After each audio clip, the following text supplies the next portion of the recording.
Right, you said, so before we go, what's before up? we go about what happened, we should talk about what will happen. Oh, yes. The expansion in 5 weeks from today, or close enough, just under 5 weeks from today. Game saved. Game saved, boys. Game saved, boys. Come on, sir. Gonna go to the Empire of Dragonsmire. Empire of Dragonmire. Was it Athenia or Aeonthea or something? That was one of the really clearly fake leaks that opened with. I think it opened with the line something along the lines of, "I just got fired. I've always wanted to do this." And you're like, "That's not how you do it." I think the leak that's right is the one that we thought was right because of the cross-faction. The Empire of Dragons one? The cross-faction Was it 9... Empire of Dragons? I don't know. No. I forget. It was the one we covered in stream where the leak predicted cross-faction in 9.2.5. Yes. Makes sense. Yep. Just does make sense. So, Indeed. in terms of things, get your mobile phones ready because in May you're going to learn about the mobile game. Yep. Oh yeah, also WoW's next expansion is revealed the 19th of April. Right? Indeed. And, you know, the way they do these reveals now, like it used to be, we wouldn't get the big opening cinematic for ages, but typically now they give us the big opening cinematics straight up as a part of the reveal. Yeah. And then what's interesting is there's been a few, I don't want to call them leaks, because they're probably just all made up, but there's been stuff talking about the really, actually, no, there could be something real to this. About the, it's kind of hard because like everything, all these cinematics are CGI, but you know, the photoreal style cinematics. Of course, like we had Old Soldier and all that stuff in BFA. And there's been a lot of talk that, you know, oh, did Blizzard actually just cut all that shit from Shadowlands and, you know, not do those cinematics? Certainly. And initially I thought, well, I don't know. The old soldier thing and all that through BFA, that was a one-off. They don't normally do that. But then I thought about some of the initial trailers for Shadowlands. They had full high-quality models, or I mean, at least like for a Sylvala face model, which I don't know if you have the PC Gamer copy. Oh, I will actually. That's downstairs. Yeah. That's okay. I have it. It's in the stream sweet. doc if you want to throw it up in there. But like they had all of those big like photo-real versions of the Covenant leaders. Yeah. Where are you, PC Gamer? Oh, I forgot to update the cover image. It's there. Let's look yeah. back at Shadowlands marketing. Yeah, like they had this in existence, right? So that makes me think, okay, maybe they did make a whole bunch of assets, but then ultimately cut the whole thing. Maybe it happened. Who knows? Yeah. But anyway, so I think the idea of us getting a very, very big, expensive, fancy photoreal thing for Empire of Dragons, I mean, whatever the next thing is called, I think that'll be interesting if we get that. I think we will get that. And really, that's going to have to be a really massive rallying cry because for sure. The current team's utterly fucked it in terms of people's investment in the narrative. And it's a pity because Zereth Mortis is a nice zone. And there's actually nice little individual stories. You can tell that whenever a developer got to actually go and make a thing, it was good. But like the stuff that ends up being the sum total of like the whole team's output as applied to the A plot is just shite. Yeah, that's it's weird. That's the incredible magic that I think is I don't want to say it's particularly difficult to do, but it definitely it is the exact opposite of how World of Warcraft always used to be, which is World of Warcraft was always more than the sum of its parts. Quite substantially too, where you looked at the parts, you're like, this is just full of jank. It's jank that I enjoy. It's not particularly hyper, like, you know, it's not the best quality content, but the experience of it all holistically, as at the end of it all, is great. But in this case, I spend myself a lot of the time enjoying World of Warcraft piecemeal. It's like, oh, these are Mortis. I'll never stop harping on about them until they do something better. But the Enlightened Quest and stuff in the Enlightened Quests in Zereth Mortis, I'm like, yeah, it's pretty nice. I'm enjoying this. Same with kind of exploring the zone a bit, and then same with like doing a little bit of Mythic Plus. Like, oh yeah, I really enjoy this. Playing Wrestle Drill, like, oh, yeah, this is pretty fun. And then you think about the whole product, you're like, why is this so? How have you done this? How have you made me retroactively not enjoy the things I was enjoying because I'm thinking about them now? And that's just a weird, like... Yeah, well, that's Blizzard's incredible ability with this expansion. Yeah. Hasn't it been? Yeah, so hard to say. Some of the leaks have been decently ballsy. Yeah. Like some of the leaks, like if they're true, they would inspire confidence. Of course, yeah. So maybe that's just some of the hopium, leaking through. Yeah. But look, that's the please. plan. That's Yeah. the plan for World of Warcraft. They're going to be doing things. For Hearthstone, then March 15th, they're going to be getting stuff. Right? They get 3 expansions a year for Hearthstone, so that's a lot of card packs. Yeah, with their new director at the helm. Of course, yeah. So there's that. Yep. Then, for Warcraft, they do say, by the way, we're excited to show you what we've been working on and where your adventures In Azeroth. Will go next. I'm assuming emphasis is Dagors. Because I don't think they underlined that. we ain't in Azeroth. No. We're in the Shadowlands. Yep. So, just makes you think. And Ian pretty much did say that in the interview, I think, like in and around January. Yeah. So there's that. Then, Bloom for May. What is this? Ah, yes. The first mobile game. Oh, what's this? Is it a sneak peek? Is this a very serious, I assume this is funny. legitimate sneak peek? What's it going to be? No! That's really good. Good job, Decker. You know, I think they've been developing this mobile game for like all of, 70 years at this stage. So I kind of doubt it's going to be this. It would be funny, though.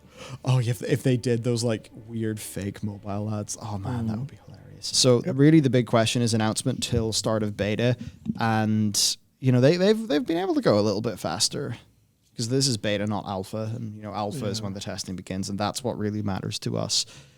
I think you could expect it to be faster than ever for this expansion, purely because of how compressed the timelines are, and also because even if they wanted to do the beta now, and that would be ideal, they kind of can't because they just had 9.2 PTR, they've just done the launching of 9.2, so there's really no way they'd be able to,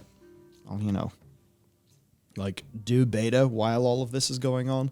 I mean, they could, but they'd be a bit split, it'd be mixed messages. So I actually wouldn't be surprised if they said, hey, here's the expansion reveal, alpha starts in 4 or 5 weeks.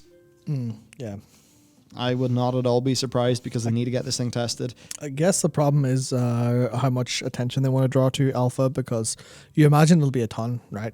There'll be a ton of attention they want because it's World of Warcraft Civ 10.0 kicks ass, but or maybe World of Warcraft's finally dead. Please stop beating this horse. But anyway, the testing process of 9.2.5 on PTR, I feel like a very, very quick beta that kind of cuts the legs off 9.2.5 in terms of it still being the story epilogue, it having its PTR testing, it having whatever else is coming in it. Because if it's literally just like an expansion or like a campaign epilogue, but no like system changes or anything, then that would kind of defeat the purpose of a patch, and it would feel really, really quite awkward. So I'd be very surprised if it was that fast, but that would be a sign of desperation. But I think they are fairly desperate, so They're right to be. They are right to be desperate because they're in a desperate situation. It's just, can they, move forward in a kind of a good, methodical.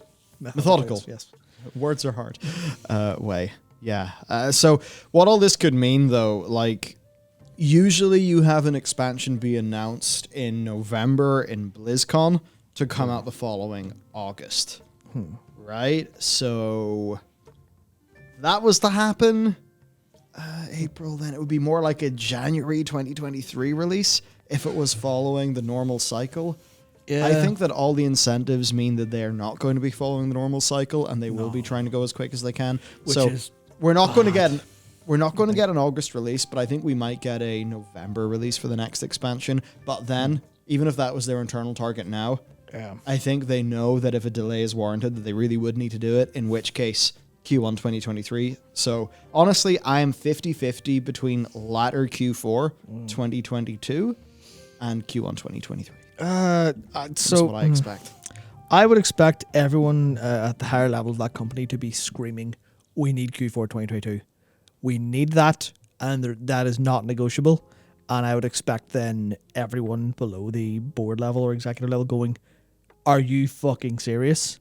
Have you not been paying attention to anything that's happened in this company for the past 10 years? Are you insane? We cannot do Q4 2022. That is literally like, that's not going to work. You're just going to tank the whole thing. We need late Q1 2023 for this to have any opportunity. Even if you spin it cynically, like target Q4 2022, hit it with a like a 3-month delay and claim it's a good thing. I don't know. Hold it, see. Okay. They cancelled. I mean, Ian says no, but I really do think. Okay, I wouldn't say Ian says no. I think that the decision to not have 3 major content patches was made early enough that when Ian says it was planned this way, he is technically correct. Yeah, just when the plan was made. It's just that the initial plan for this story, I mean, just look at how bad the story is. Look at how many things are not explored properly. Yeah. You know, look how, I mean, even for the Jaina thing, that's just some right click. If you want to know what Jaina thinks about Arthas, you have to right click her after. We didn't get that in like a strong emotional scene acted by Laura Bailey. We didn't get any of that. Yeah. You know, so I look at all that and I think there's no way this could have been to plan. So I think they've got one patch less. And that's the one thing that could mean this expansion comes out this year. Right? Maybe. Like a whole patch, right? If they've cut a whole patch and... Yeah. Well, you know, the campaign's relatively short. The campaign is also quite low effort. I mean, you know, not to be mean overly, but like Bolvar appears to, or whoever, Uther or whatever, to like hand us an MP4 of what happened to Sylvanas. They didn't go and make a big custom scene or anything where the player was actually, you know, seeing this story through gameplay, right? So, and instead the thing they did is just have you know, kill some random mooks around Zereth Mortis, which is, it's, come on, we need the A-plot. We need to play the A-plot, not just watch it in, you know, little 2-minute clips. So that just makes me think that Blizzard, you know, because art is quite production friendly, the one team that I think is most likely to be on time, be on schedule, and be manageable and all of that is the art team. So I think that they were able to, you know, go do their great job with Zereth Mortis, but I just have that feeling that, like, gameplay-wise... you know, actually building the content, they kind of tried to do it as quick as they could. I'm not saying that in an overly sort of mean way. I don't know. It's like, when you think about how they could have explored everything in that story so much more, and that we probably should have had another full content patch, that just tells me that they could be more ahead in this expansion than we'd think, and that they just had to make... that very, very tough decision. So I would agree, if not for, from about July to October last year, where the entirety of the company was, relatively speaking, on fire. So I feel like that was months of lost work. Not just in terms of, no one was working for a month, because I think one of the developers did tweet, you know, no one's getting any work done in this game. Obviously, we don't know how long that lasted, but it was definitely a big disruption to work. A bunch of staff lost from around Blizzard. I imagine there's plenty from the Warcraft team. So I imagine that needs filled, and that's going to delay a project by like at least a couple of weeks. So it depends. I'm mostly thinking from the aspect of the PR win is we need more time. We're going to do it right. And that's also the best way to have an actual game launch. All of the non-PR factors, I think, are what they traditionally rely on, and that's not worked. So I imagine that I don't know. To me, it just feels like the right call would be give it way more time than you think you need, and go for Q1. Okay, what was the leak that said the 925 would be a banger? Because there was one of the leaks mentioned that. Was that the leak that also got cross-faction? Bring that up, Jamie. Yeah, Matt, where's Jamie?